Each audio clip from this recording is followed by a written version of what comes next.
Um pregador só vai prosperar se ele estiver chamado de Deus e o apoio do seu ministério.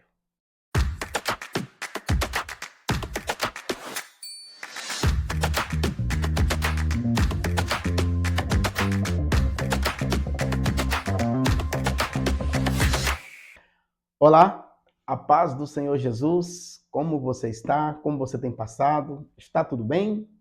Se não estiver, vai ficar no nome de Jesus. Amém?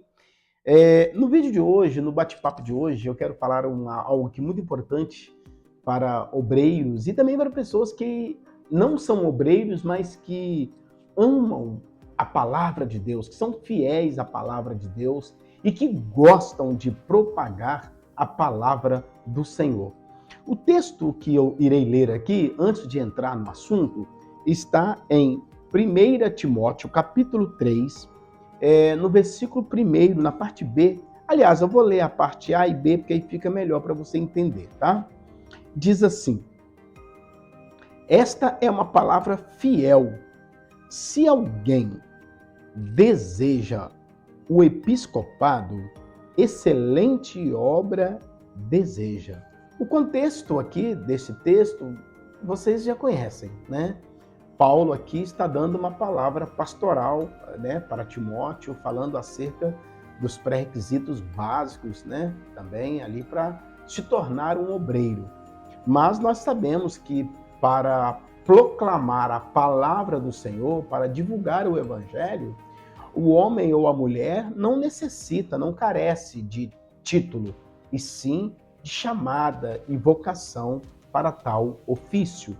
E então, você não precisa ser um pastor, um evangelista, né, um obreiro para poder pregar o evangelho. Basta você ter uma vida com Deus, né, ter uma vida socialmente irrepreensível, né, gozar de um bom caráter, de uma boa reputação, né, ser temente a Deus, né, temente a Deus, tratar bem a sua esposa, né, tratar bem a sua esposa, ser um homem, né, que tem apenas uma esposa, ser um homem bom para os seus filhos, e enfim.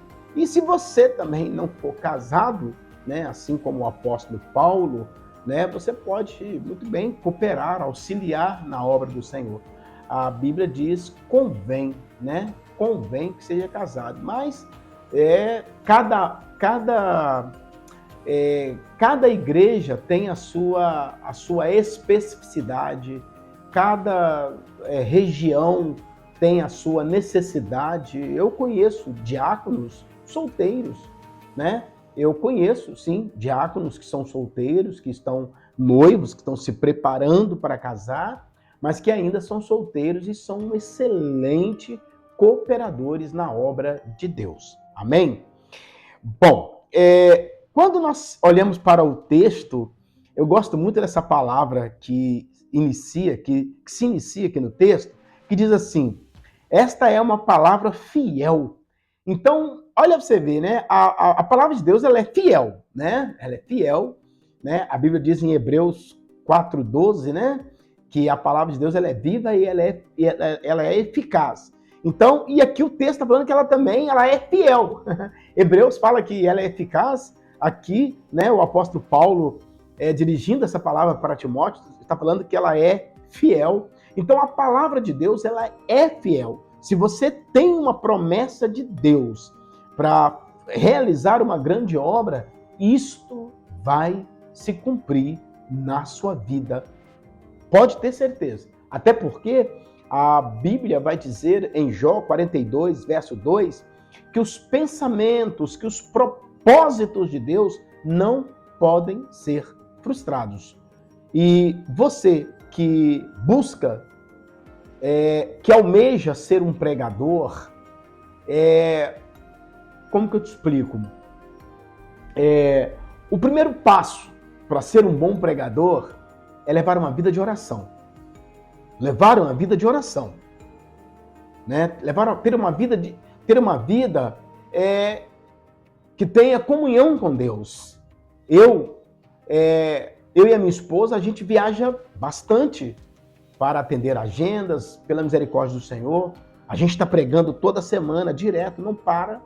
Não dá para postar tudo aqui, porque não dá tempo e eu trabalho, né? Como os irmãos sabem, né? E agora eu estou tendo que dar um suporte à minha esposa, porque ela está gestante, né? E então é uma correria, mas a vida de oração do obreiro ou do pregador ou daquele ou daquela que pretende ser um instrumento nas mãos do Senhor, este momento com Deus, esse momento de oração é inegociável. Isto é inegociável. Ser estudioso. É importante que você seja estudioso.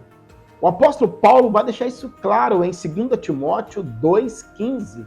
O obreiro, ele precisa manejar bem a palavra. O pregador, ele precisa manejar a palavra da verdade ali no púlpito.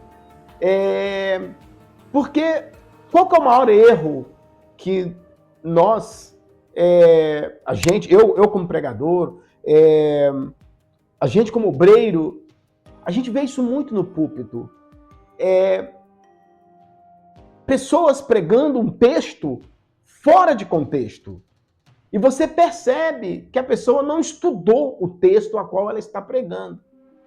Tem pessoas que são convidadas para pregar com 15, 20 dias, ou um mês, ou até vários meses, né? 2, 3 meses com antecedência, e elas não oram e muito menos estudam a palavra que será pregada.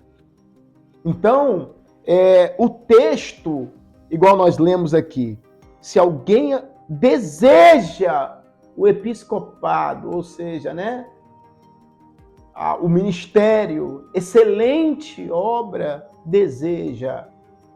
É importantíssimo que o pregador ele saia para pregar com uma carta de recomendação assinada pelo seu pastor. Eu estava até conversando isso hoje com o meu irmão, que também é pregador, é um excelente pregador, né? Você ter o aval, ter o apoio do seu ministério, isso é muito importante. Não tem nada melhor do que você fazer a obra de Deus debaixo da bênção do seu pastor. Neemias, quando desce para ver a situação da destruição da cidade, a situação a qual estava ali os muros da cidade, ele pede carta de autorização ao seu rei. Porque hoje, meus irmãos, toma muito cuidado, você que dirige igreja, você que é dirigente, tem um pessoal andando por aí, se intitulando obreiro, pregador. O cara não tem igreja, não existe uma autoridade espiritual sobre ele, ele não tem pastor, ele não leva carta quando vai pregar. Irmãos, isto é inadmissível.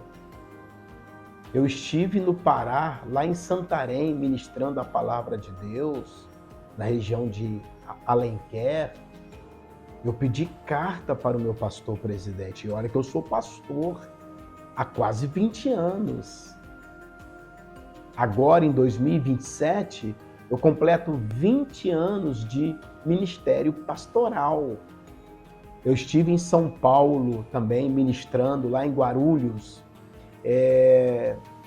na Assembleia de Deus ali, eu estive ministrando no encontro de casais. Eu falei para o meu pastor, eu preciso de uma carta. Irmãos, isso é bíblico. Hebreus capítulo 13, verso 17. Não dá para sair pregando de qualquer maneira, não. Você tem que estar debaixo da bênção do seu pastor, da cobertura espiritual da sua igreja. Paulo, em suas viagens missionárias, a igreja ficava orando por ele. Então, está aqui essas dicas importantíssimas para você ser um bom pregador, uma boa pregadora. Deus está levantando muita menina nova aí para pregar. Nossa, eu tenho observado, tem muita menina pregando aí. Nossa, umas jovens abençoadíssimas, pregando mesmo a palavra de Deus como autoridade. Mas por quê? Porque possuem, porque têm a autoridade de Deus e a autoridade de Deus, e também elas saem debaixo da autoridade das suas igrejas, dos seus pastores, a qual isso é muito importante. Deus está levantando aí uns jovens, Deus está levantando uma juventude que está pregando demais. Os meninos estão pregando muito. Um pregador só vai prosperar se ele estiver chamado de Deus e o apoio do seu ministério. Do contrário, ele não cresce. O seu ministério será mirrado. O seu ministério como pregador será mirrado. Que Deus te abençoe. Não quero aqui questionar ou fazer juízo de valor de nenhum ministério. Cada igreja, cada denominação tem os seus costumes. Mas a maioria das igrejas pentecostais, igrejas neopentecostais, seguem essa linha de raciocínio. Até porque o pastor que está recebendo aquele pregador, ou seja, a igreja que está recebendo aquele pregador de fora, ela precisa ter certeza, a certeza de que aquele pregador que está chegando está debaixo da vontade de Deus. Porque se não tiver, a igreja vai ter um gasto. Eu falo porque eu viajo muito pregando, só para vocês terem uma ideia, eu e a minha esposa, o pastor fez questão que eu e a minha esposa fôssemos. A igreja lá do estado do Pará, eu imagino o gasto que eles tiveram, o nosso translado, porque a igreja tem despesa com o translado do pregador, seja passagem de avião, ou seja passagem de ônibus ou de trem, ou combustível, se o pregador for de carro, ou a passagem do ônibus, se for dentro do bairro. Vai ter despesa. Também a recepção do pregador, seja num hotel, numa pousada, né? Nós, por exemplo, eu e minha esposa, ficamos num hotel. Tem também a questão espiritual, a igreja, os irmãos vêm orando para aquela festa acontecer, e aí você vai colocar qualquer um em cima do púlpito, um picareta. Irmãos, eu não estou falando aqui de homens sérios, homens de Deus, homens que têm uma vida com Deus. Não estou falando destas joias preciosas. Estou falando de picaretas que a gente vê por aí. Eu já presidi ministério, já fui pastor-presidente do ministério em 2010, né? O ministério Assembleia de Deus Casa de Davi, em Guarapari. Assembleia de Deus Ministério Casa de Davi. Eu sei o que eu estou falando. Eu pastoreei uma congregação em Guarapari sob a tutela do meu pastor-presidente, pastor Dionísio. Eu sei do que eu estou falando. Nós como pastores de igreja, a gente tem experiência do que nós estamos falando. Então, siga estes passos: oração, estudo da palavra e obediência a Deus.